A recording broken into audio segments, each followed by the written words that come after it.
બનાવવા માટે મહત્વપૂર્ણ ભૂમિકા ભજવનાર એવા સરદાર વલ્લભભાઈ પટેલ વિશે હું થોડુંક રજૂ કરીશ, તો તમે શાંતિપૂર્વક સાંભળો તેવી નમ્ર વિનંતી. સરદાર વલ્લભભાઈ પટેલનો જન્મ 13 ઓક્ટોબર 1875ના રોજ ખેડા જિલ્લાના નડિયાદ ગામમાં થયો હતો. તેમને તેમના પરિવારના ચોથા સંતાન હતા. તેમના પિતા શ્રી ઝવેરભાઈ પટેલ ઝાંસીની રાણી લશ્કરના સૈનિક હતા. તેથી આપણે કહી શકીએ કે તેમના પિતાના ગુણો તેમનામાં આવ્યા હતા. તેમને પ્રાથમિક માધ્યમ નડિયાદમાં જ મેળવ્યું હતું, જ્યારે હાઈસ્કૂલનું માધ્યમ પણ નડિયાદમાં જ મેળવ્યું હતું. તેમને 1902ના રોજ વકીલાતનો પ્રારંભ કર્યો હતો. 1913ના રોજ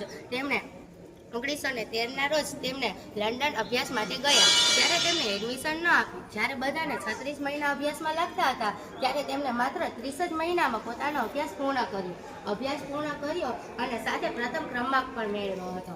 પ્રથમ ક્રમાંકના તેમને 50 પાઉન્ડ રૂપિયા આપવામાં આવ્યા. તેમને માત્ર અભ્યાસમાં જ નહીં, પરંતુ ખેલમાં પણ મહારથી હતા. તેમને બ્રિજ ખેલાડીના મહારથી હતા. તેમને કેટલાક પુરસ્કારો મળવામાં આવ્યા છે, જેમાં તેમને ભારત રત્નથી પુરસ્કારિત કરવામાં આવ્યા. 1912ના રોજ તેમને ગાંધીજીને મળ્યા, ત્યારે તેમને દેશની સેવાનો વિચાર આવ્યો અને તેમને કોટ પેન્ટ છોડીને ખાદી અપનાવ્યા અને કેટલાક આંદોલનો કર્યા, જેમાં અસહકાર આંદોલન અને ખેડા સત્યાગ્રહ તેમનો પ્રથમ સત્યાગ્રહ હતો, જેમાં તેમને સરદારનું બિરુદ આપવામાં આવ્યું.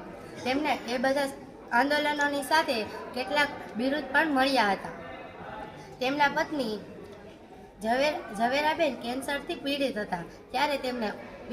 ત્યારે મુંબઈની હોસ્પિટલમાં દાખલ કરવામાં આવ્યા હતા. ત્યારે તેમને કોર્ટમાં કેસ લડી રહ્યા હતા, ત્યારે દ્વારા તેમને સમાચાર આપવામાં આવ્યા. ત્યારે તે સમાચાર મળ્યો છતાં પણ તેમને કેસ જીતો અને તેમના પત્નીને સમાચાર બધાને આપ્યા.